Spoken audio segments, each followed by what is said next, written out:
Well, hello, everybody. Welcome to another exciting lecture by Ronald J. Brown. Today, I'm going to be taking you to one of the fascinating cities of Europe, and that is Vienna. We tend to think of Vienna as now the little capital of a little country in Europe called Austria, but we tend to forget that at one time Vienna ruled an empire that included not only Austria, but Czechoslovakia, southern Poland, big chunk of Yugoslavia, Hungary, big chunk of Romania, and even areas that are today part of the Ukraine. So it was at one time an imperial city, like Paris or London or Moscow or Beijing. It was a grand city of the world. Well, of course, it has its grand imperial avenue, which is called the RingStrasse. In German, when we say the Ring Street is translated into German, it becomes one word. And so it's the Ring, and Strasse in German means street. So it is the RingStrasse, or the Ring Street. So let's get started on our visit to the Imperial Avenue of Vienna. Well, we'll begin with ring roads. We tend to think of roads being straight, or at least straight for good traffic, but there is a history of circular streets, the grand streets, which are not straight like the Champs-Élysées or the Paseo de la Reforma or Fifth Avenue, but they are circular. A little bit about the history of Vienna, the imperial city, and how the emperors decided to turn it into a grand city of the world to rival imperial Rome or Paris or London. Gradually emerging as a street, what kind of buildings were put on it? What are you going to put on this street if you build it? And then the area beyond the ring that make Vienna a wonderful city. On the right, that's me. I must have been about 20 years old then when I was traveling in Vienna for the very first time. Wonderful city. I was there as a tourist. Then in the early 90s, I went back and spent a summer there, exploring this magnificent city and working, teaching English, and meeting all kinds of people, and really experiencing Vienna for what it is, one of the great cities of the world. So let's get going. Well, I spent 2 vacations in Vienna. First was the summer of 1970, and this was the map when I was there in 1970. The old Soviet Union, East and West Germany, Czechoslovakia was still married, and Austria sticking between the communist countries of Czechoslovakia, Hungary, and Yugoslavia, with Vienna at almost on the border with Austria and Hungary. It was really the end of the end of the road, because the Iron Curtain went a whole way around Austria, the North Czech, Hungarian, Yugoslav, and so Austria was pretty well isolated, and Vienna was just a small town at the end of the highway, because there was very little traffic going further east to Hungary or Czechoslovakia. Well, I went back in the summer of 1991. Well, the map had definitely changed. Germany was reunited. The Czechs and the Slovaks in 1991 were preparing for their divorce. Communism had been overthrown in Poland, Czechs and Slovaks and Hungarians. Yugoslavia had fallen apart and was in a bitter war between Serbs and everybody else. And Vienna, as you can see on the map, was really right in the midst of the the collapsing Soviet Empire and a warring Yugoslavia. And so Vienna was back on the map, and a very different city from the peaceful town I knew some years before. And so there's me in Vienna at the end of the road, stuck as a little island in a communist world.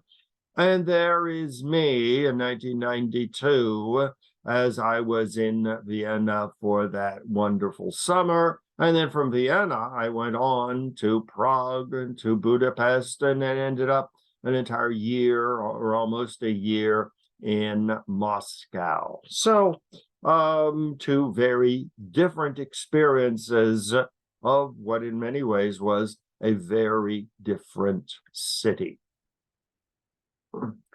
The ring roads. Now, you see the book on the left, The Ring Roads of the World. Well, Paris is a perfect example of the ring roads.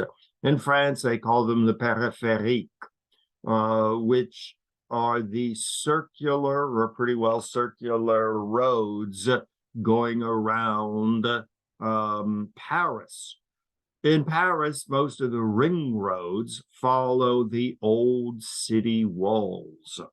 The wall of Charles V, for example, is today the street of the Grand Boulevards.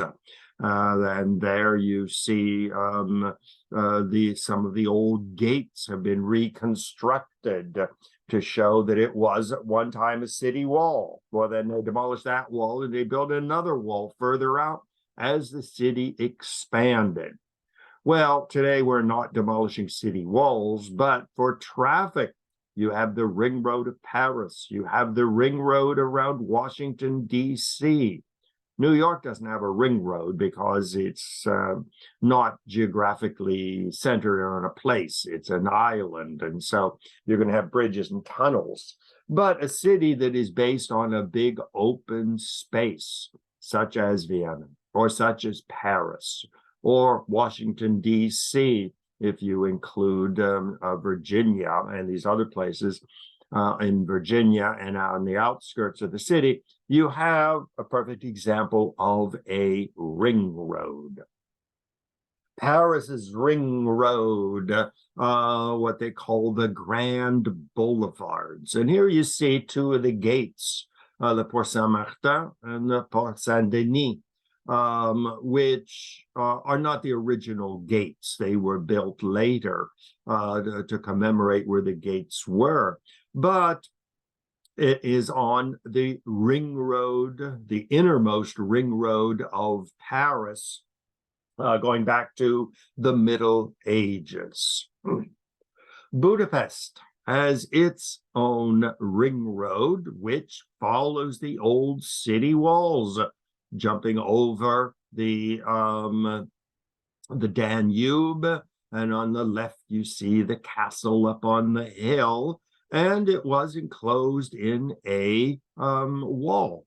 Well, very little of the wall or the gates of Budapest still stand, but you can still see some stonework on the right and one of the gates. Now, these gates were protection against armies. Well, as soon as they started having big cannons and then later airplanes, there was no need for the wall, and most of them were torn down. And Budapest and Paris are perfect examples.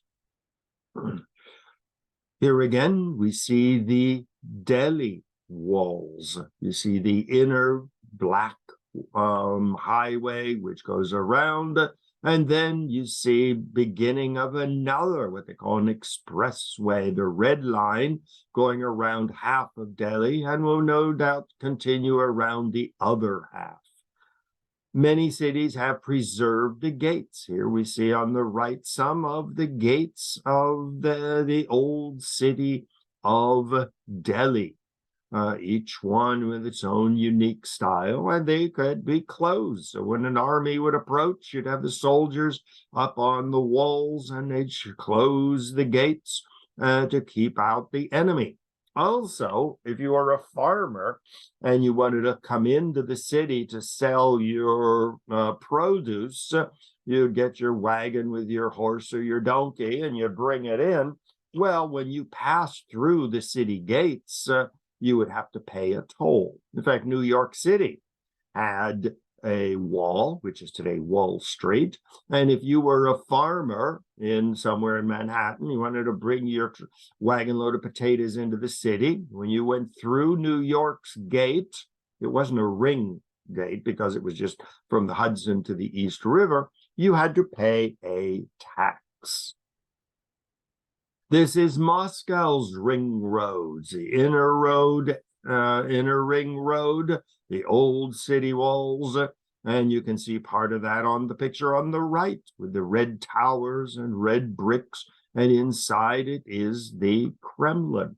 And then the outer ring road. So this is another one example of the ring roads of the world. Beijing ring roads are more squarish, and they have preserved many of the gates, such as the one we see on the right. So there were loads of ring road examples in the world today. Here we see not a ring road, but you see Wall Street.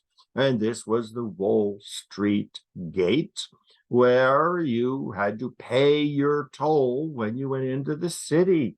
And we tend to forget that New York was a walled city back in the 1600s.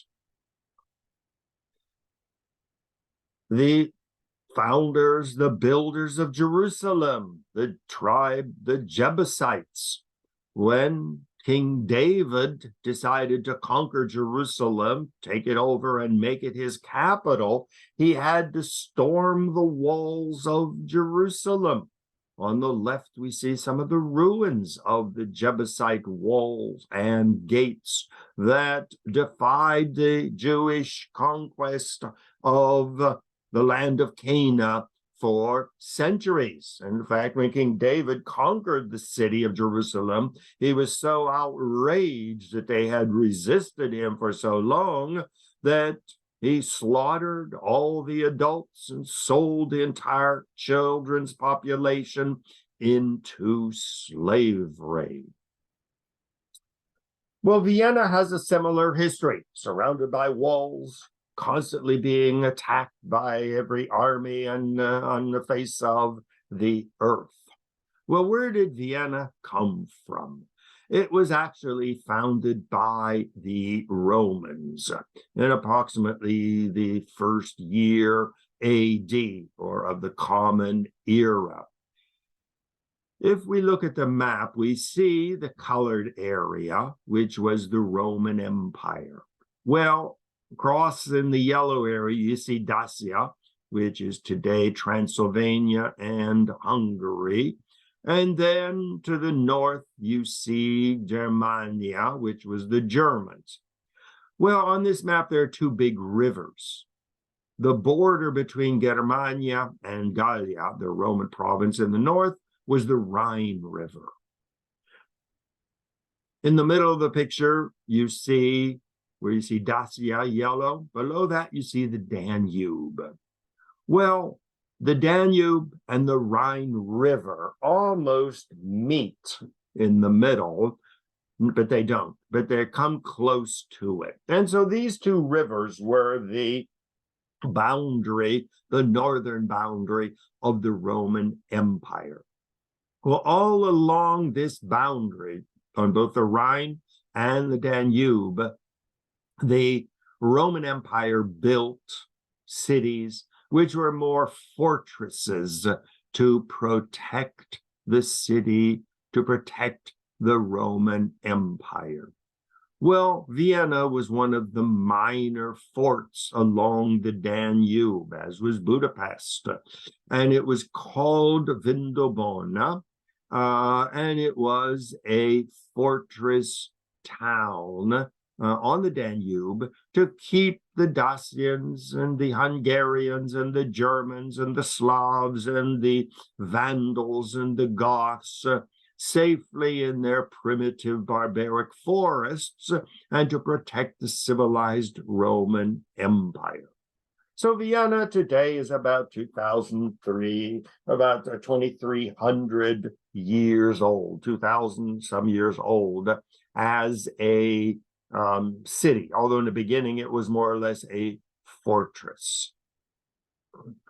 Well, the name of Austria is the Latin name, which the Romans gave it. The German name for Austria is Österreich, which simply means the Eastern Kingdom. At the bottom, in the picture on the left, we see the fortress walls around the old medieval city. And then we see a green area. Well, when cannons became popular, and even before that, the city wall was generally surrounded by a green open space. And that was an area where the invading army would gather. And once they had the early cannons, the army inside the fort, inside the city, could bombard the enemy with cannons, or they could send out armies to defeat. So there weren't a lot of houses around the city. It was a green, open, almost park-like space, but in fact, it was the area where the battles were fought. Well, why was Austria called the Eastern Kingdom? If you look at the map on the right, you see the Holy Roman Empire. This was created by the German states and included what is today Holland, Belgium, Germany, Czech Republic, Austria, Switzerland, big chunks of France, and all of northern Italy. You might know the name Charlemagne, Charles the Great, who was the founder of the Holy Roman Empire. Well, if you look at the map on the right in the middle, you see where it says Kingdom of Hungary. These were the barbarian Hungarians who were not yet civilized or Christianized and were constantly attacking the Holy Roman Empire. And Vienna was a fortress town, once again, on the Danube, to protect the Holy Roman Empire from the invading Hungarians and Slavs and Poles and other barbaric people. So it was the easternmost fortress to protect the empire.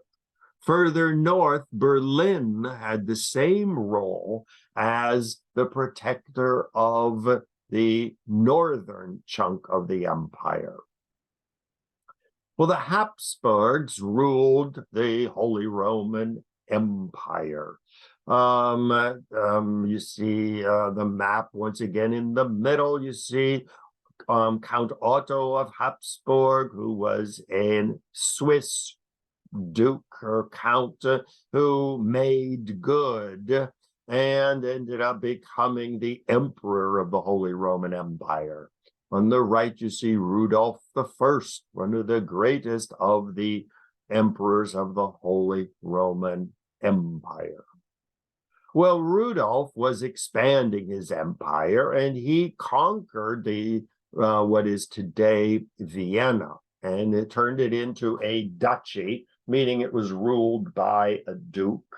Gradually, as it grew in importance, it became an archduchy with an archduke.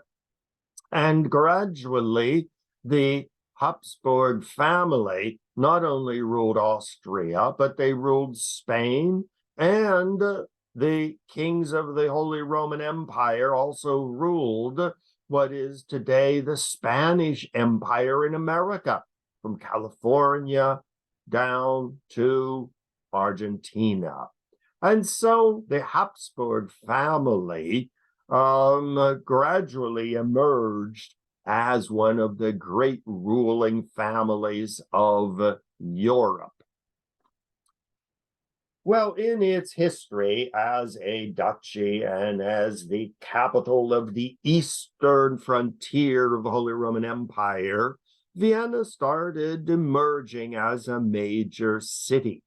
This is St. Stephen's Cathedral on the right, with its famous zigzag-tiled roof, built in 1147, about the same time as the Notre Dame in Paris and other great Gothic cathedrals.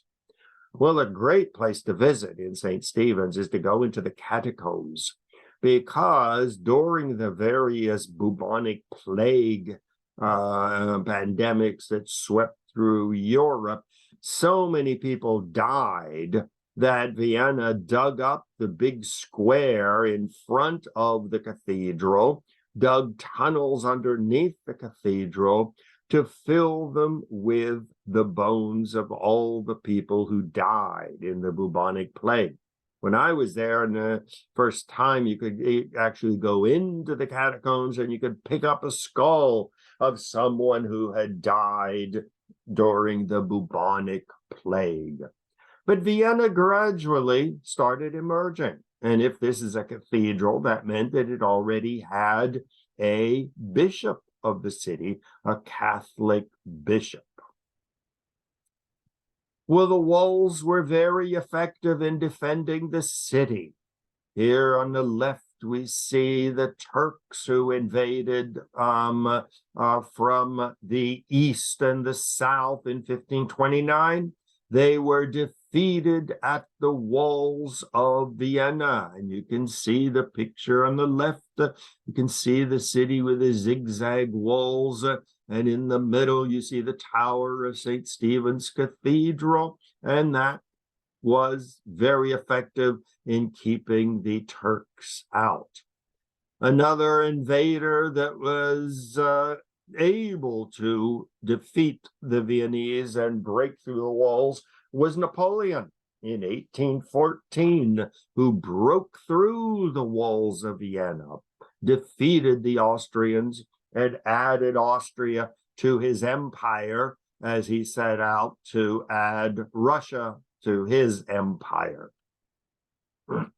Well, inside the walls of the city were not only the cathedral, but the imperial Hofburg Palace, which you see at the bottom, a big semicircular palace for the Habsburg rulers of the Austrian Empire. Napoleon, when he defeated Austria, he also overthrew the Holy Roman Empire. Well, the Habsburgs, who had ruled the Holy Roman Empire, suddenly found themselves unemployed.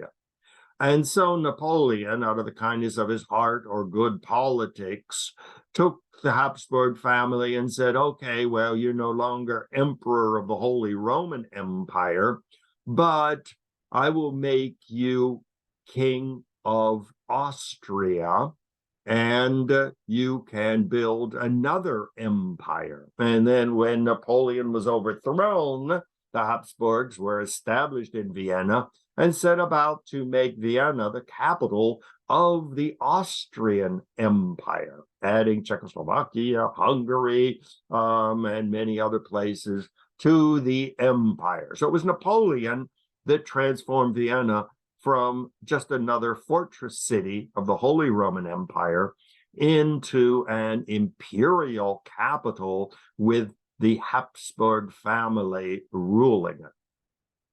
On the left, you see a picture of me with a friend of mine visiting the palace. In the middle, that's my mother and father, who, when I was living in Budapest for a year in 1992, they came to visit, and we spent a lovely weekend in Vienna.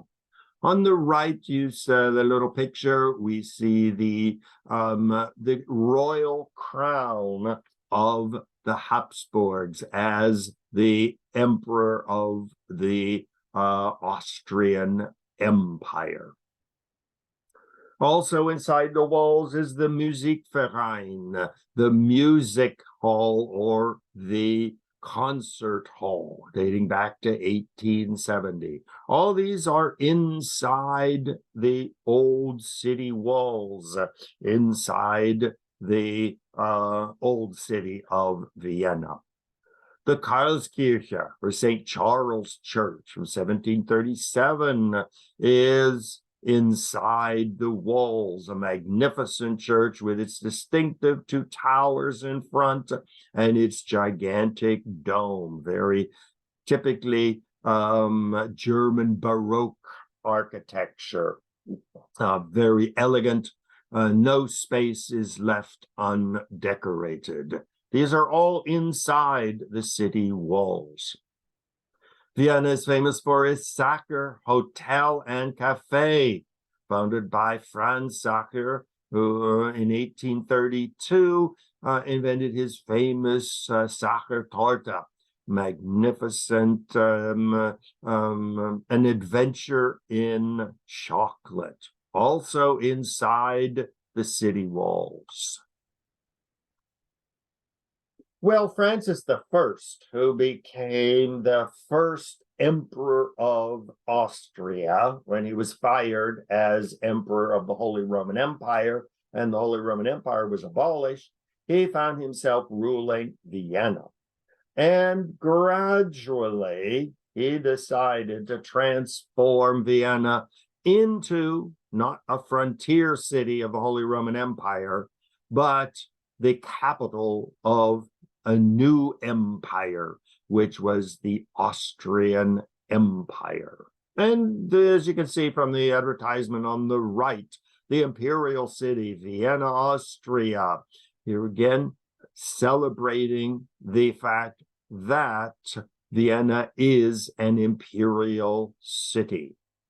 And so when Francis I became the first emperor of Austria in 1804, he joined a rather select club of emperors.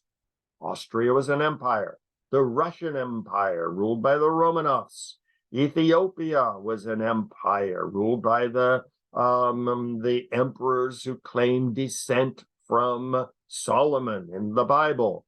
China and Japan were empires. France, under Napoleon, was an empire. Then Napoleon was gone. It went back to being a kingdom. Haiti, from 1804, 1806, was an empire. Brazil, from 1822 to 1889, was an empire. Mexico, 1864 to 1867, had a brief fling with an empire during the American Civil War, when one of the Habsburgs was put on the throne of Mexico by the French. So Francis I said, I am now an emperor of Austria, sitting there with his regal crown on. And he said, it's time to make Vienna not a frontier city of Holy Roman Empire, but an imperial city of a new empire.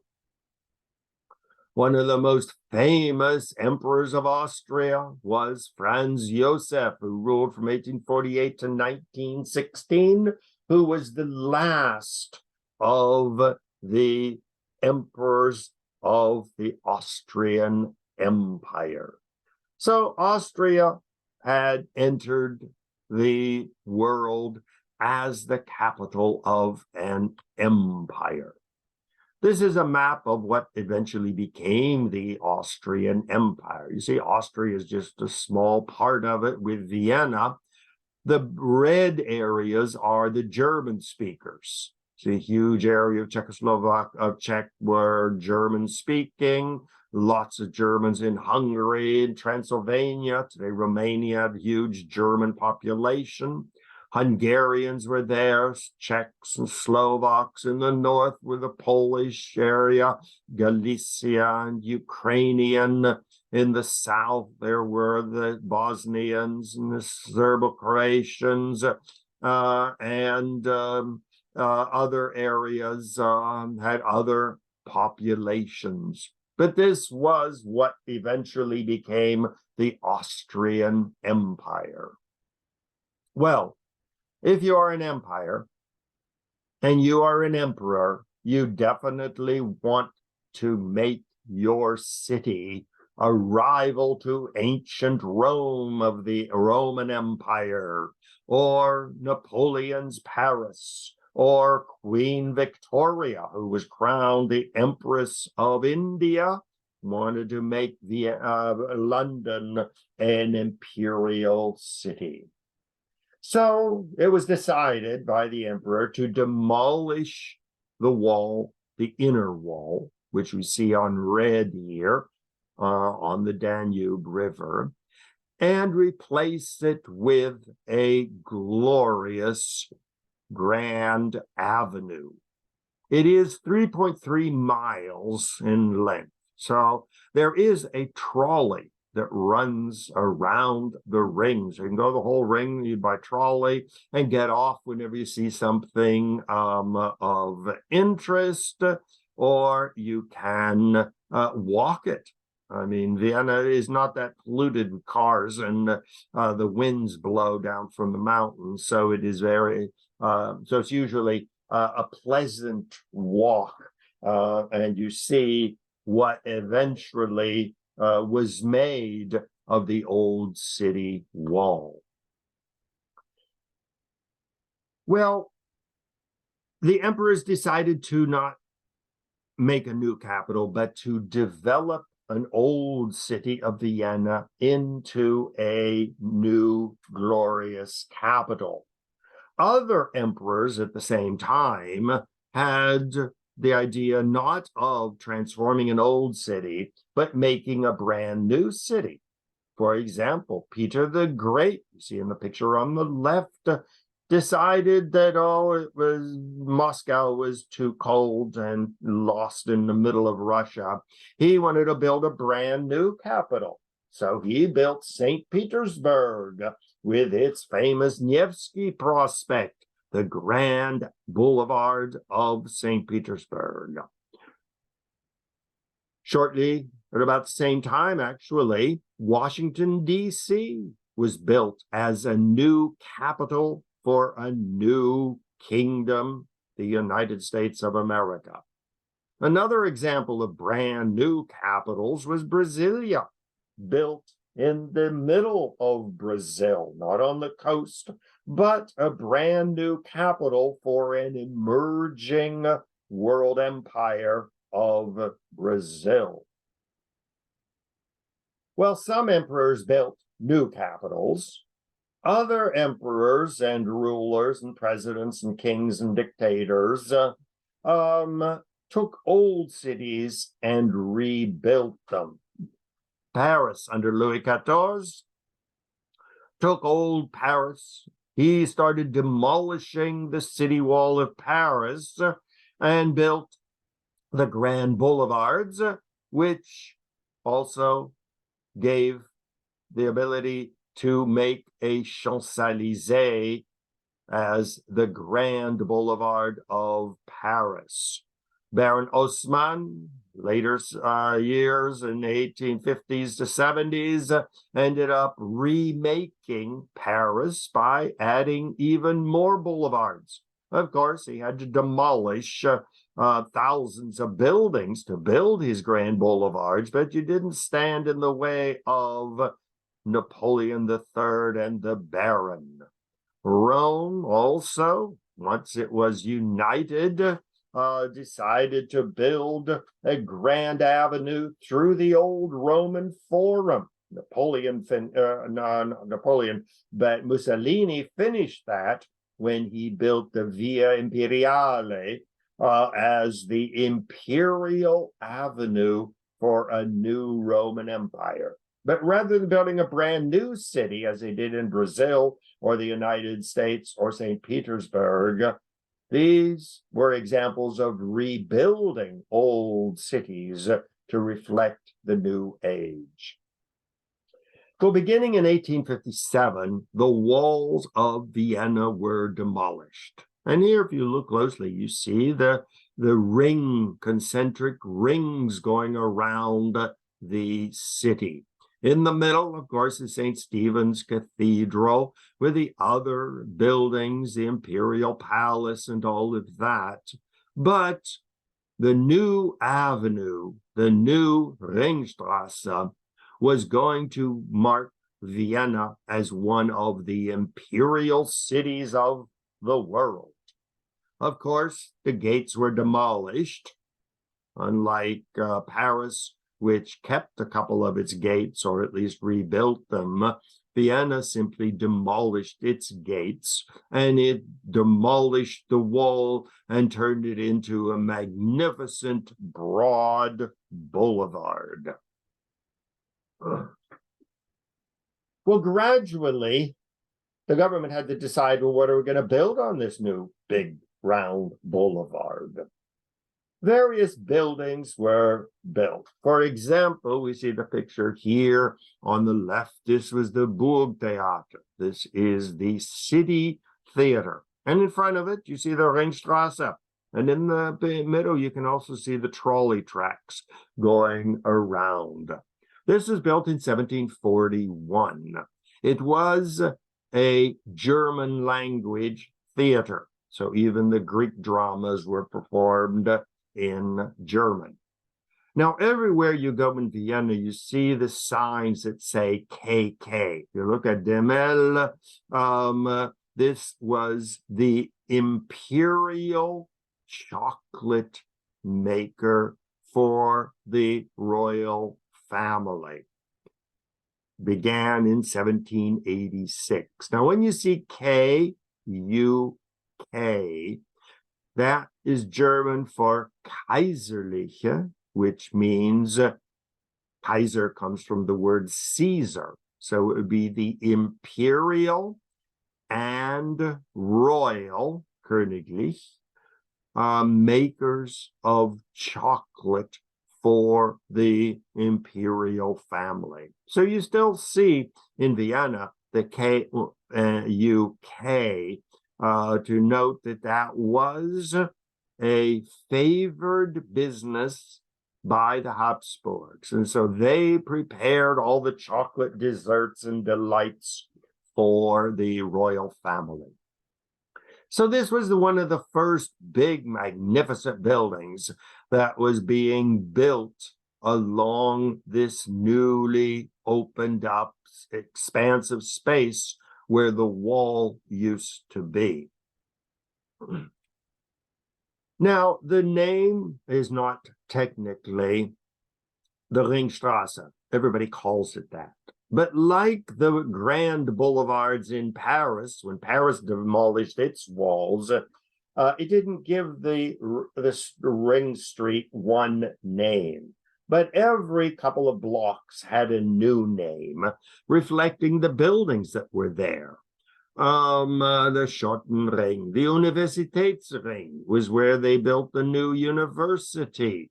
You had the Burgring, where the castle was, the Opera Ring. You had the Franz Schubert Ring. You had the City Park Ring. And so each stretch had its own name. And there you see the trolley that goes around it.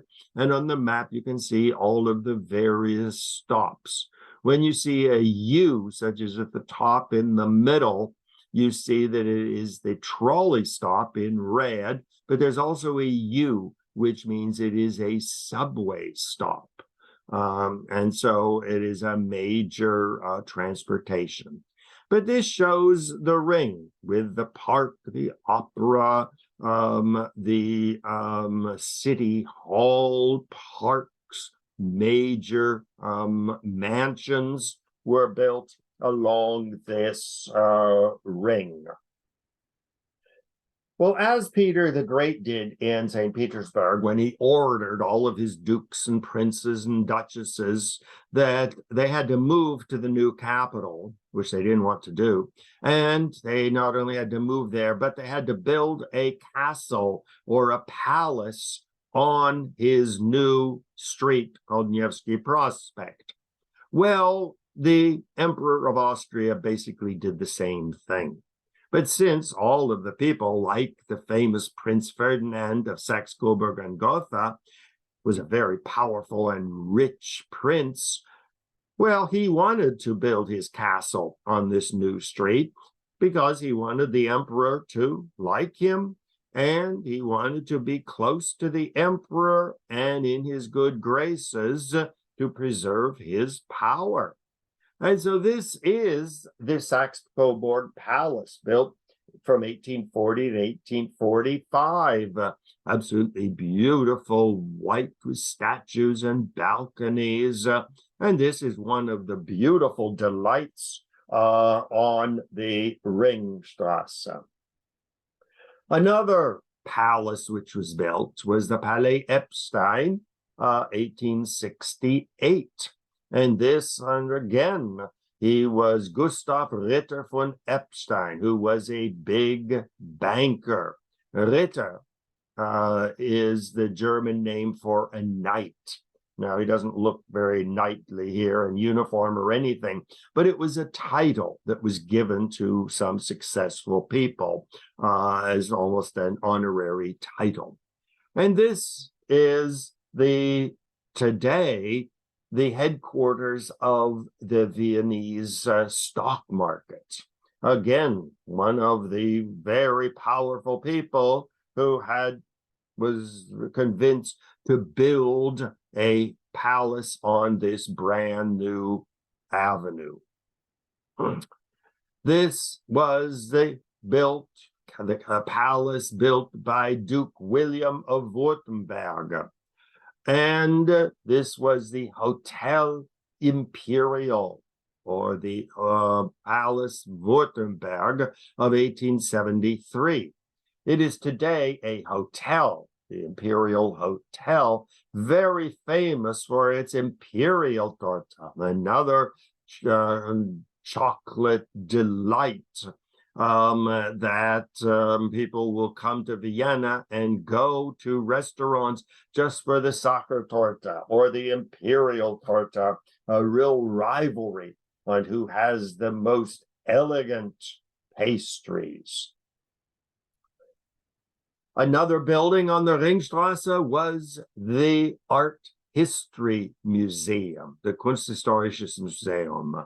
And you see a big domed building with gardens around it. And inside is under the dome, the rotunda.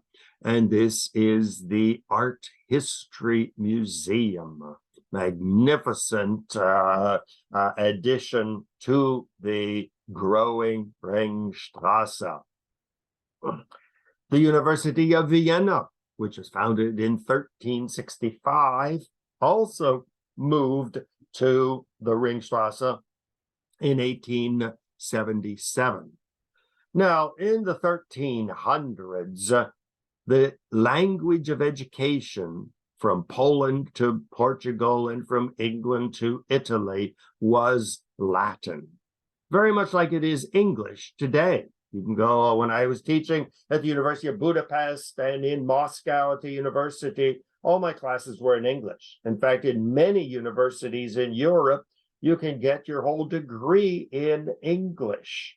And because it is the international language of education. In India and other countries, the universities are also in English.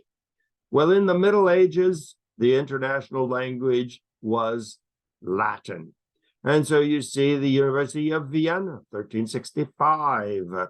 You see Cambridge, 1281. Modena, 1175. Bologna, 1088. Paris, 1160. Heidelberg. And it was very common for students to simply go to the University of Krakow in Poland and do a year studies, since all the classes were in Latin. You wrote your exams in Latin. So Vienna was part of this magnificent global education system. Well, The university also decided to move to the Ring, and you see a picture of the Ring University campus that was opened in 1877. One of the more glorious buildings on the Ring was the Rathaus. This is the Vienna City Hall with its big tower and Gothic arches. Viennese love to light their famous buildings at night with multicolors. Again, 1872, and you can see the RingStrasse passing in front of it with gardens beyond the Ring.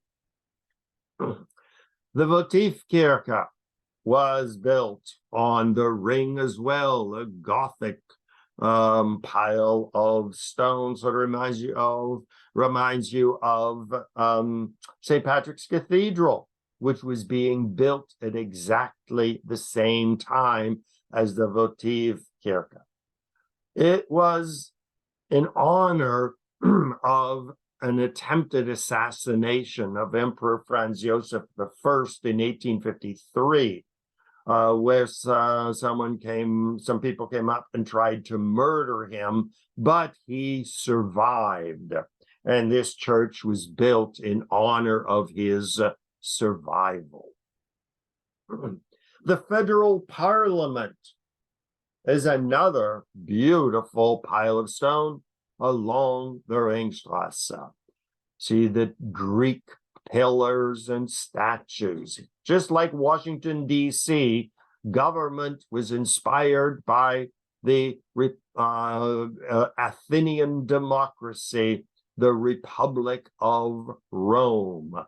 So the Capitol building, the White House, the Supreme Court in Washington, D.C. are Greek and Roman architecture. So the Federal Parliament in Vienna is a Greek temple-style building. Picture on the right, you can see the broad avenue, the RingStrasse, that goes in front of it. A very, very broad street. Well, when I was in Vienna in 1991 for the summer, I was hired by the Federal Parliament to teach the parliamentarians conversational English. This was the reflection of the fact that with the fall of the Iron Curtain, the Berlin Wall, suddenly Vienna became a superhighway from Western Europe to Eastern Europe. Vienna had once been the capital of an empire that included Czechoslovakia, Hungary, Romania, big chunks of Yugoslavia, Poland, and Ukraine. And they had a memory of being a global imperial city. So when the Iron Curtain fell, Vienna was transformed from a dead end to a superhighway. Well, suddenly everybody had to know English, because when the Russian diplomats came and negotiated in Vienna, the negotiations were very often in English. So I was hired to teach English at the Federal Parliament. That's a picture of some of our teachers who were teaching there. That's me right in the middle. That's probably the first and the last time you'll ever see me wearing a tie. But when we went to the Federal Parliament to teach our classes, we had to be appropriately dressed. On the left is the Der Standard, one of the big Viennese newspapers, on 14th June 1991, where they talk about all these Americans and Brits teaching English to the federal parliamentarians. That's why they say, "How funny, Mr. President." My student was the Minister of Culture of Austria. Fascinating woman. Well, the Viennese Staatsoper, the great opera house of Vienna, was built in 1860 to 1869. And here you see the grand entrance with the RingStrasse in front of it. Huge sidewalks. It's like the Champs-Élysées in a sense. It has huge sidewalks on both sides, but yet the street is also very, very broad. My school where I was teaching was very close to the opera inside the old city wall. And so I was always going to the opera.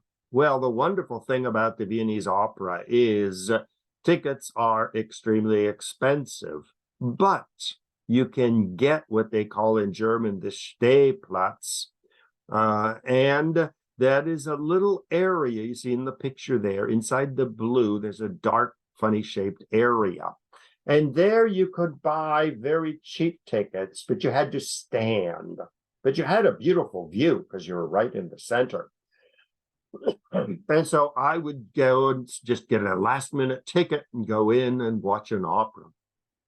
They have a similar thing at the Metropolitan Opera here in New York, but it's not enclosed like that. It is a railing going the whole way around the opera, the seating area where you're supposed to stand. Well, since it is surrounding the seated area, you could always look at the audience, and when you saw an empty seat that was on the aisle, you would sneak down the aisle and grab the seat. And that's so you'd buy a ticket to stand, but if you were clever, you could sneak under the railing and go down and grab a seat. The Viennese did not permit that. Their guards were very, very secure. But that's another magnificent building built along this brand new boulevard which opened up. The Viennese are very proud of their music. The Wiener Waltz, the Viennese waltzes are famous. You have the great composers such as Haydn, Mozart, Wagner, all were associated with Vienna for many, many years. And so the opera and the Philharmonic Hall are central buildings, and they had to be on this brand new boulevard. Another building, one of my favorites on the boulevard, is the Sachem building. This was built in honor of Gustav Klimt, one of the great painters of the late 1800s. And the museum itself is devoted just to Gustav Klimt. But painters like Kokoschka and Scheele and others really flowered during these last decades of the 1800s until World War I, when Vienna was one of the cultural capitals of the world. Gustav Klimt, who was Viennese and painted some magnificent paintings, such as the famous Lady in Gold, which was even made into a film. And this was at the New Museum, or what they called the Neue Galerie, which was sponsored by Ronald Lauder, the great cosmetic person. In fact, it's a great museum to go to on Fifth Avenue to have authentic Viennese torts. And you see some of his other paintings, which are very magnificent. So he definitely deserved to have a personal museum on the RingStrasse. Now, just as inside the ring are the royal palace, the cathedral, and other churches and famous old buildings, beyond the ring, quite a new city emerged as well. That's where the brand new buildings are located, beyond the ring. For example, the International Atomic Energy Agency, established after the Second World War, is located in Vienna with, as you can see, ultra-modern architecture. One of my favorite places is the Donauinsel. Vienna was heavily bombed during World War II. So what they did after the wars, they took all the rubble from the bombed out buildings and they built an island in the middle of the Danube River. And this island has all kinds of amenities. My favorite was an entire section, almost half of the island, is devoted to swimming, beaches, and of course in Vienna, they have their giant nude area where they have forests, they have restaurants, bars, beer halls, where everything is nudist. And so on a wonderful summer day, since I was there during the summer, that was my favorite hangout. But it is one of the delights of Vienna. Also on the outskirts is the Schönbrunn Palace, which was built in the 1700s outside the city walls. And this is built to rival Versailles in Paris.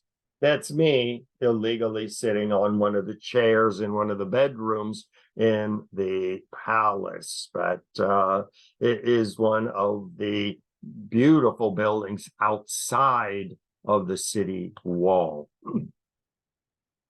Well, Vienna in popular culture has its own charm. Amadeus Mozart, the film, was very, very popular and highlighted the rich music tradition of Vienna, eccentric but fantastic. A film like The Third Man really highlighted the spy world of Vienna, since it was on the frontier between the Western world, capitalist world, and the communist world. Following World War II, it was a city of spies, much like Berlin was also a city of spies. And no matter who you were talking to, you always wondered, who are they working for? And everybody who saw me in Vienna wondered, who am I working for? And so it remains a rich cultural, musical, wonderful museums, part of the popular culture. A fascinating film about Vienna was A Dangerous Method. Carl Jung, the great, and Dr. Sigmund Freud are also associated with Vienna. And this is a film about the intrigue going on between Jung and Freud and the beautiful patient Sabrina. And this is once again against the backdrop of the golden age of Vienna in the late 1800s. The most famous empress of Vienna, of Austrian Empire, was Elizabeth of Austria. The Hungarians nicknamed her Sisi, for shortened form for Elizabeth. And the famous film with Romy Schneider on Sisi. Other movies were made. She was considered the most beautiful empress. She learned Hungarian. She traveled throughout the empire and was beloved by even Hungarians who were demanding independence. But when she came to Budapest and stayed at her magnificent palace in Gödöllő, which is where I taught when I lived in Vienna or in Budapest, she was beloved. And she was assassinated in Geneva in 1898 and made her even more beloved as a tragic empress. So that is our exploration of the RingStrasse in Vienna, one of the grand avenues of the world. There again, that's me at the Schönbrunn Palace climbing up on one of the fountains when I was there. So if you have any comments or anything you would like to make about this presentation, feel free to contact me at ronbrownmedia@gmail.com.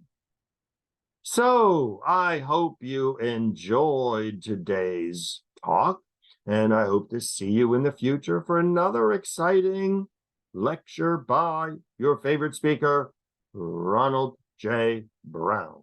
So thank you for joining me, and have a good day.